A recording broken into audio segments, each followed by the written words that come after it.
Mga troops, grabe, may matindi na namang pinag-uusapan sa Miami Heat ngayon. Isang desisyong pwedeng magbago ng direksyon ng franchise. Eto na nga, usap-usapan ng posibleng Tyler Hero for Ja Morant swap.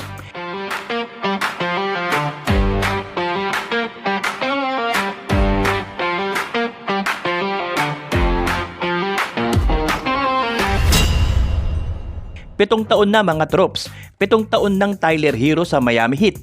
Nakita natin ang paglaki niya, 6th Man of the Year, All-Star appearance at yung breakout playoff run sa bubble na nagpa-excite sa buong Heat Nation.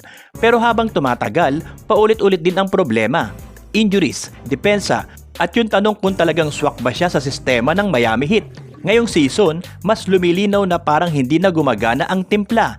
2 sunod na taon na play-in ang Miami. Hindi sila pwedeng mag-tank pero wala ring paparating na superstar trade. Kaya bawat frustrated star sa NBA, automatic na dadamay ang pangalan ng Miami Heat sa usapan.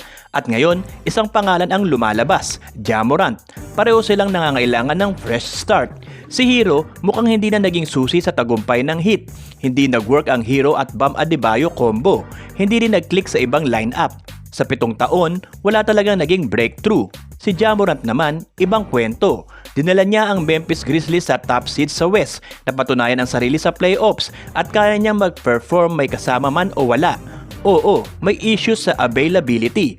Oo, may risk. Pero pagdating sa explosiveness, playmaking at finishing sa rim, elite si Morant.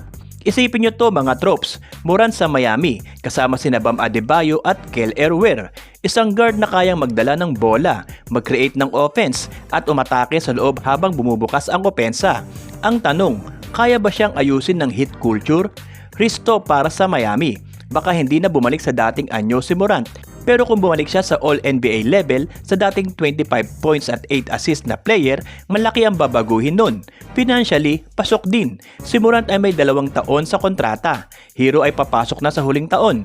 May mga nagsasabing Hero plus expiring contract ay sapat na para mag-match.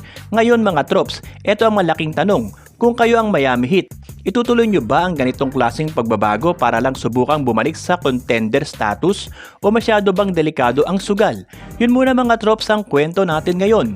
Kung nakaabang kayo sa Miami Heat updates, ito ang tamang channel para sa inyo. At syempre, huwag kalimutang i-like ang video na to at mag-subscribe at maging kabahagi sa pag-abot natin sa 100,000 subscribers. Tuloy-tuloy pa ang mga balitang Miami Heat natin dito sa Top Sports PH. Power mga tropes, kita-kits sa next upload.